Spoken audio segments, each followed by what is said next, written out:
सकीना, हिंदी शिक्षिका LPM public school के online कक्षा में आप सभी का हार्दिक स्वागत करती हूँ।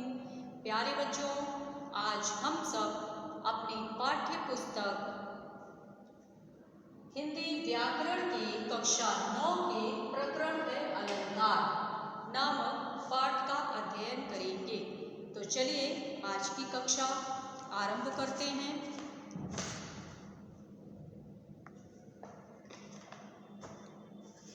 देखिए बच्चों, आज मैं जो आपके सामने प्रकरण लेकर आई हूँ, यह बिल्कुल ही अलग प्रकरण है, अलंकार, जिसे पढ़ने में बहुत सारे बच्चे डरते हैं कि हम अलंकार को कैसे पढ़ेंगे। तो अलंकार में कुछ भी नहीं है, केवल हमें इसे समझना पड़ता है। अगर हम एक बार समझ गए तो हमें अलंकार जो है वो बहुत आसानी से समझ में आ जाएगा। केवल हमें अलंकार को पहचानना पड़ता है, और एक बार अगर हम समझ गए तो झट से किसी भी अलंकार को हम पहचान सकते हैं। तो चलिए अब हम लोग शुरू करते हैं कि अलंकार होता क्या है, इसको हमें समझना है। देखिए, अलंकार का शब्द है आभूषण, गहना, ठीक है, और सजना, संवरना, ये सब क्या है? यही सब अलंकार है। अलंकार शब्द दो शब्दों से मिलकर बना है, इसको नोट करते चलिए। अलंकार शब्द दो शब्दों से मिलकर बना है। अलम, धन, कार, ठीक है। अलंकार होता है अलंकृत, और कार का अर्थ होता है करना। मतलब अलंकार का क्या अर्थ हुआ? अलंकृत करना, ठीक है।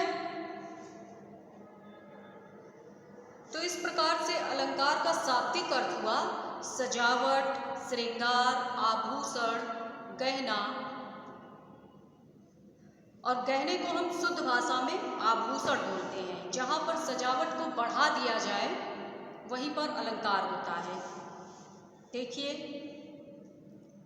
जिस प्रकार से स्त्रियां सजने संवरने के लिए आभूषणों का प्रयोग करती हैं, आजकल तो पुरुष भी आभूषण का प्रयोग कर रहे हैं। तो अलंकार जो है ये बाहरी सौंदर्य को दिखाता है, बाहरी और आंतरिक।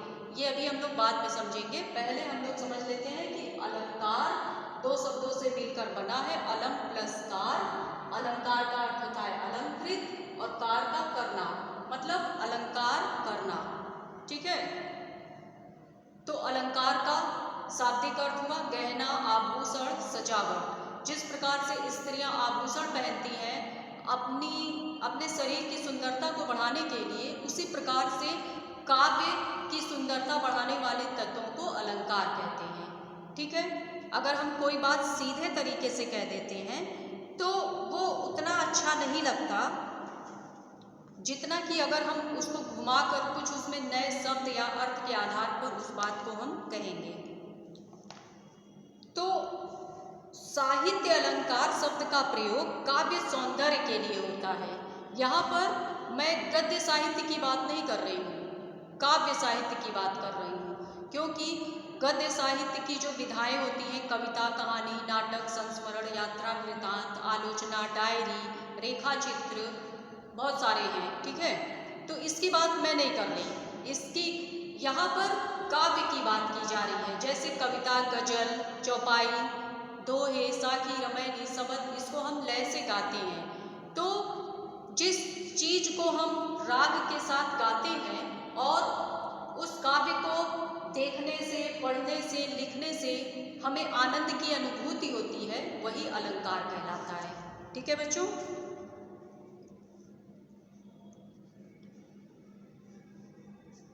तो इसके शब्दों में काव्य की सुंदरता बढ़ाने वाले गुण धर्म को अलंकार करते हैं। मतलब एक सिंपल सी लाइन को अगर सुंदर बनाना है तो वही अलंकार कहलाता है।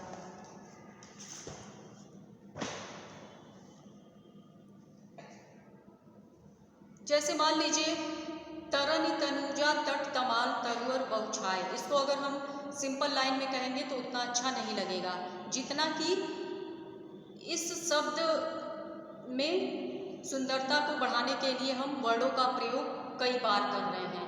जैसे बचपन में आप सब भी खेलते रहे होंगे, बोलते थे कच्चा पापड़ पक्का पापड़, कच्चा पापड़ पक्का पापड़ बोलते थे और एक दूसरे से कहलवाते थे, और जब वो गलत कह देते थे तो हम लोग खूब हंसते थे, ठीक है।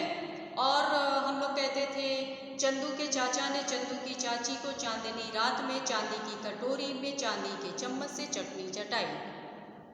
कितना मजा आ रहा है पढ़ने में। एक खड़क सिंह के खड़कने से खड़कती है खिड़कियां, खिड़कियों के खड़कने से खड़कता है खड़क सिंह।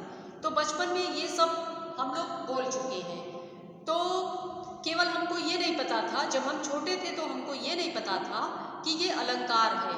तो बचपन में हम लोगों ने जो खेल खेला, तो खेल खेल के माध्यम से भी हमने अलंकार को सीखा, ठीक है। समझ में आ रहा है? तो चलिए अब एक एक करके अलंकार को हम लोग समझते हैं। अलंकार कितने प्रकार के होते हैं, कितने भेद होते हैं अलंकार के? तो यहाँ पर देखिए अलंकार के दो भेद होते हैं।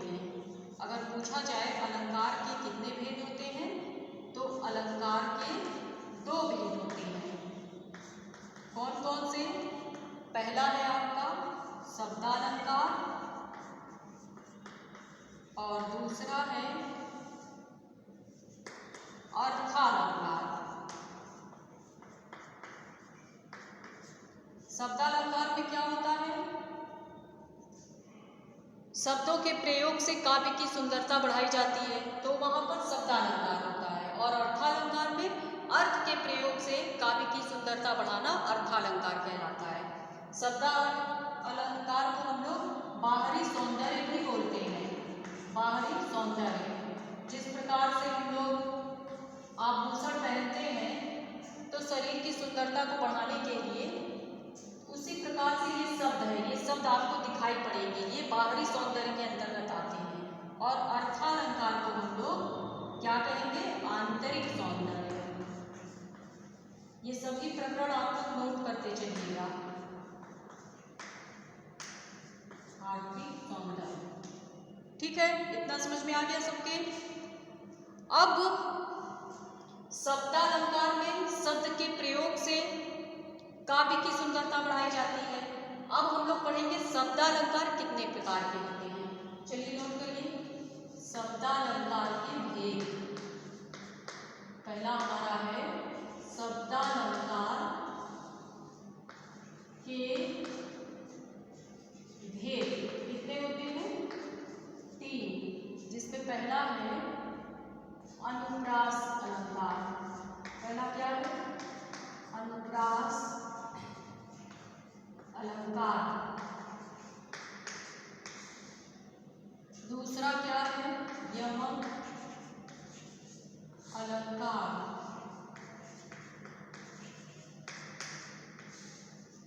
ठीक है बच्चों।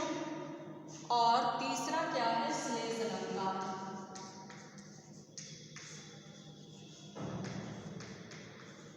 तो चलिए अब एक एक करके समझते हैं इसकी परिभाषा। अनुप्रास अलंकार, इसकी क्या परिभाषा है? जब एक ही वर्ण बार बार आए, एक ही वर्ण की आवृत्ति बार बार होती है, तब वहां पर अनुप्रास अलंकार होता है। और यमक अलंकार में क्या होता है? एक शब्द 2 बार आते हैं और प्रत्येक बार उसके अर्थ भी अलग होते हैं। इसमें वर्ण, इसमें शब्द। और श्लेष अलंकार में क्या होता है? श्लेष का अर्थ होता है चिपका। देखिए यहाँ पर श्लेष का अर्थ होता है चिपका हुआ। और एक चीज नोट करिए, ये श्लेष धातु से बना है, श्लेष धातु से बना है। श्लेष अलंकार में एक शब्द एक बार आएगा, लेकिन उसके अर्थ अनेक होंगे। जैसे मान लीजिए दिया रहमन पानी राखिए। इसमें पानी एक ही बार आया है, लेकिन इसके अर्थ जो है वो अलग होंगे। अभी एक एक करके हम लोग समझेंगे, ठीक है। अभी पहले इतना जानिए कि अनुप्रास अलंकार जो होता है इसमें एक ही वर्ड की आवृत्ति बार बार होती है, और यमक में एक शब्द 2 बार आता है और दोनों बार उसके अर्थ अलग होते हैं, और श्लेष में एक शब्द 1 बार आता है और उसके अर्थ अनेक होते हैं। ठीक है, इतना आप सभी नोट कर लीजिए। इसके बाद हम लोग देखेंगे अनुप्रास अलंकार के उदाहरण। अभी तक तो हम लोगों ने पढ़ा अलंकार की परिभाषा, अलंकृत करना, अलंकार के भेद, शब्दालंकार, अर्थालंकार। ठीक है, जैसे मान लीजिए ये पूरा शरीर अलंकार है। ठीक, ये दोनों हाथ क्या हैं, उसके भेद हैं, शब्दालंकार, अर्थालंकार। इसके बाद आपको पढ़ने हैं शब्दालंकार के, शब्दालंकार में जो अनुप्रास अलंकार है और यमक है और श्लेष है। शब्दालंकार फिर से देखिए, ये शरीर क्या है, अलंकार। देखिए शरीर अलंकार है, दोनों हाथ क्या है, शब्दालंकार, अर्थालंकार। और ये शब्दालंकार की 3 उंगलियां हैं, कौन कौन सी, अनुप्रास अलंकार, यमक अलंकार, श्लेष अलंकार, 3 हैं। और इसके बाद जब हम पढ़ेंगे अनुप्रास अलंकार के उदाहरण तो उसमें ये 5 उंगलियां आ जाएंगी अनुप्रास अलंकार में। इस ट्रिक को याद करिएगा। पहला है छेकानुप्रास, वृत्त्यानुप्रास, लाटानुप्रास, श्रुत्यानुप्रास, अंत्यानुप्रास। इस तरह से आप लोग याद करेंगे। चलिए अब हम लोग अनुप्रास अलंकार के भेद को पढ़ेंगे। अच्छे से आप लोग समझिएगा।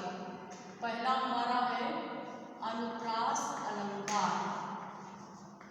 अनुप्रास अलंकार के कितने भेद होते हैं, अनुप्रास अलंकार के 5 भेद होते हैं। ठीक है, जिसमें पहला आता है आपका छेकानुप्रास। छेकानुप्रास, इस छेकानुप्रास का अर्थ होता है, छेका का अर्थ होता है चतुर। क्या होता है, चतुर। और छेकानुप्रास में एक वर्ड 1 बार आता है, एक वर्ड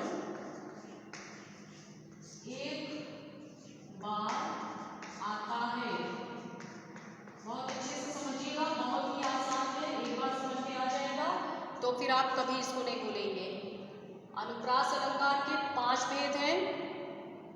पहला है छेकानुप्रास, एक वर्ड 1 बार आता है, छेका का अर्थ होता है चतुर।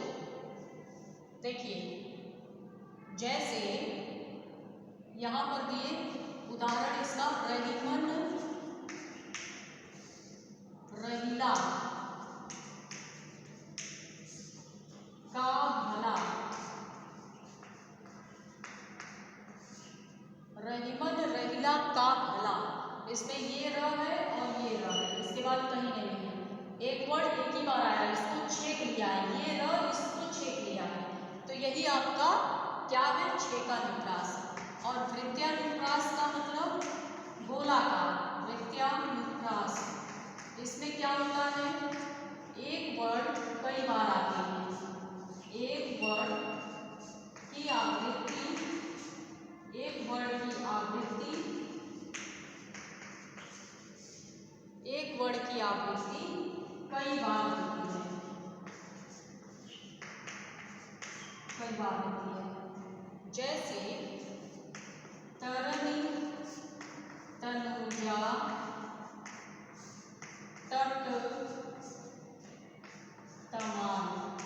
देखिए अनुप्रास अलंकार की परिभाषा है जहां एक वर्ण की आवृत्ति बार बार आए, जैसे तरनी, तनुजा, तट, तमाल, तरुअर, बहुछाए। बहुत सारे उदाहरण ऐसे आपको बताए गए। और ये जो अनुप्रास अलंकार के 5 भेद हैं, इसमें भी वर्ड ही आएंगे, लेकिन इसको आपको कैसे समझना है। 5 उदाहरण हैं।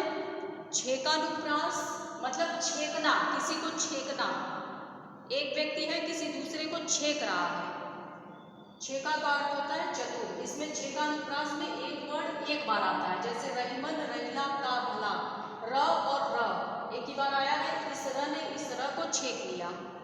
और वृत्यानुप्रास मतलब गोल, गोल आकार को हम लोग वृत्त बोलते हैं। एक वर्ण की आवृत्ति इसमें कई बार होती है, जैसे तरल तनुजा तट तमाल, इसमें देखिए त बार बार आया है, त त त त। तो ऐसे इसको करिए, वृत्त बनाइए, त त त। अगर चाहेंगे तो ऊपर से भी ऐसे बना देंगे तो हमारा गोल बन जाएगा वृत्ताकार। बस यही ट्रिक है इसकी। और तीसरा हमारा क्या है, छेकानुप्रास, वृत्यानुप्रास। तीसरा हमारा है लाटानुप्रास। सॉरी, लाटानुप्रास। तो लाटानुप्रास में क्या होता है, ये जो लाट शब्द है ये गुजराती शब्द है, इसको नोट कर लीजिएगा। बहुविकल्पीय प्रश्न जब बनेंगे तो ऐसे ही बनेंगे। लाट शब्द कौन सा शब्द है वो आप बताएंगे, गुजराती। लाटानुप्रास में लाट शब्द गुजराती शब्द है। और इसकी पहचान क्या है कि इसमें देखिए, इसमें छेकानुप्रास में वर्ड आया और वृत्यानुप्रास में भी वर्ड आया, लेकिन लाटानुप्रास में वाक्य आएगा। एक वाक्य दो या दो से अधिक बार आएगा। अच्छे से इसको नोट कर लीजिएगा सभी लोग, अधिक आए। एक वाक्य दो या दो से अधिक बार आएगा, वाक्य नोट कर लीजिएगा। जैसे ऊपर वाला इरेज कर रहे हैं आप, समझ लीजिए। लाटानुप्रास का उदाहरण है, जैसे हमको लिख्यो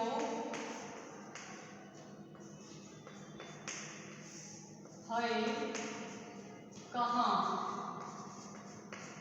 एक वाक्य को फिर लिखिए, हमको लिख्यो है कहाँ, हमको लिख्यो है कहाँ। दो बार हुआ, फिर तीसरी बार यहाँ पर लिखिए, हमको लिख्यो है कहाँ,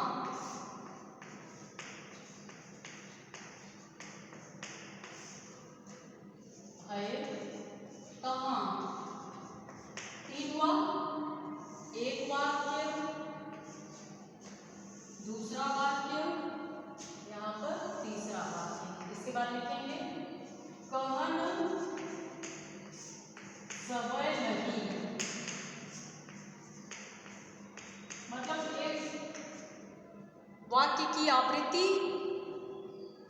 दो या दो से अधिक बार आई है। इसमें कहने का मतलब है कि उद्धव जो होते हैं वो वृंदावन आते हैं, श्री कृष्ण उनसे गोपियों के पास संदेश भेजते हैं, तो गोपियाँ इतनी खुश होती हैं, वो उद्धव के पास आकर ऐसे उनको छेक लेती हैं और पूछती हैं हमको लिखो है कहाँ, हमको लिखो है कहाँ, हमको लिखो है कहाँ। इस तरह से पूछती हैं अपने बारे में। कहन समय लगी कि मतलब सब कहने लगी कि हमको लिखो है कहाँ, इस तरह से। तो जब एक वाक्य दो या दो से अधिक बार आए तो उसको बोलते हैं लाटानुप्रास। इसको बहुत अच्छे से आप लोग समझ लीजिएगा। और चौथा आपका आता है श्रुत्यानुप्रास।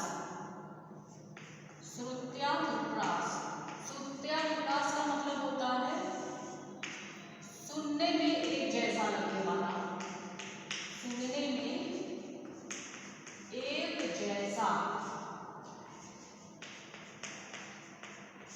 और अंत में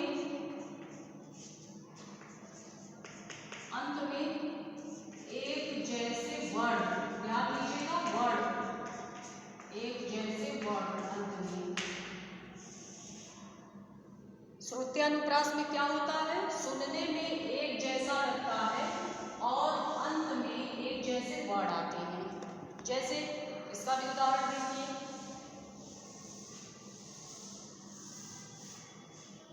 इसका उदाहरण देखिए, जैसे कहत नटत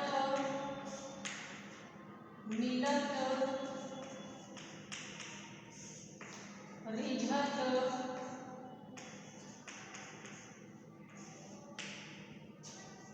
खिजत,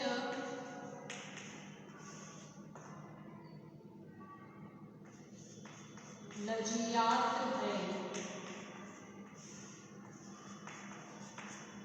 ठीक है, इसको सुनने में एक जैसा लग रहा है और अंत में एक जैसे वर्ड है। वर्ड पर ध्यान दीजिएगा, जैसे ये त अंत में एक जैसे ही है। कहत नटत मिलत खिजल खिलत खिजत लजियात है। मतलब गोपियां हैं, श्री कृष्ण से इशारों में बात कर रही हैं। वो उनसे खुल के बात नहीं कर पा रही हैं, इशारों में मतलब सांकेतिक भाषा में ही उनसे कह भी रही हैं कोई बात, फिर क्या कर रही हैं, मिल भी रही हैं, गुस्सा भी रही हैं, खिजत खिजिया भी रही हैं और लजत लजिया भी रही हैं और मतलब सब कुछ कर रही हैं, लड़ाई झगड़ा सब कुछ इशारे इशारे में करके लजत लजिया भी रही है। इसके बाद वो उनको गुस्सा दिलाने के बाद मना भी ले रही है। तो यही इसका अर्थ होगा श्रुत्यानुप्रास, मतलब त अंत में आया हुआ है। लजियात। पांचवा देखिए अंत्यानुप्रास, अंत्यानुप्रास। अंत्यानुप्रास में क्या होता है, जैसा कि इसमें नाम से ही स्पष्ट हो रहा है, अंत्यानुप्रास मतलब अंत में जो शब्द आएंगे वो एक जैसे होंगे, तुकांत होंगे। अंत्यानुप्रास में अंत में तुकांत शब्द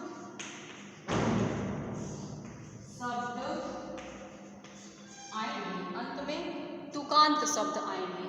जैसे यहाँ पर देखिए अंत में तुकांत शब्द आएंगे, जैसे तुलसीदास जी की चौपाई है, नाथ शंभु धनु भंज निहारा, कोई है कोई एक दास तुम्हारा।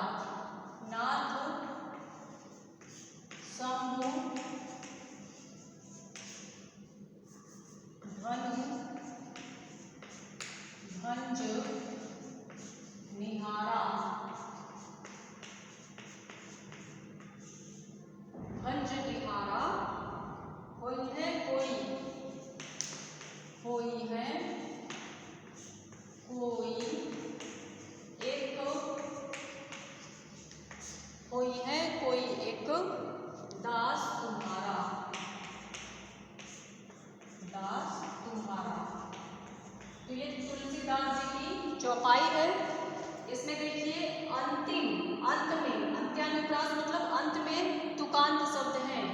निहारा, ये हारा है, ये तुम्हारा, ये एक जैसे तुक वाले शब्द हैं, तो यही इसकी पहचान है। ठीक है बच्चों, तो अब आज के लिए बस इतना ही रहने दे रहे हैं।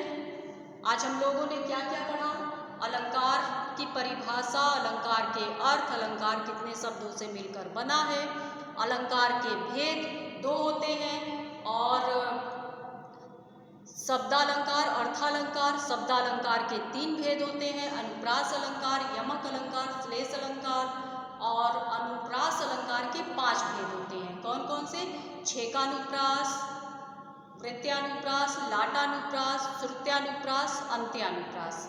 अब कल के वीडियो में हम लोग पढ़ेंगे यमक अलंकार से कि यमक और श्लेष अलंकार क्या होते हैं। ठीक है, तो आज के लिए अब बस इतना ही रहने देते हैं। आप सभी बच्चे इस वीडियो को बार बार देखिए और समझने का प्रयास कीजिए। तो चलिए,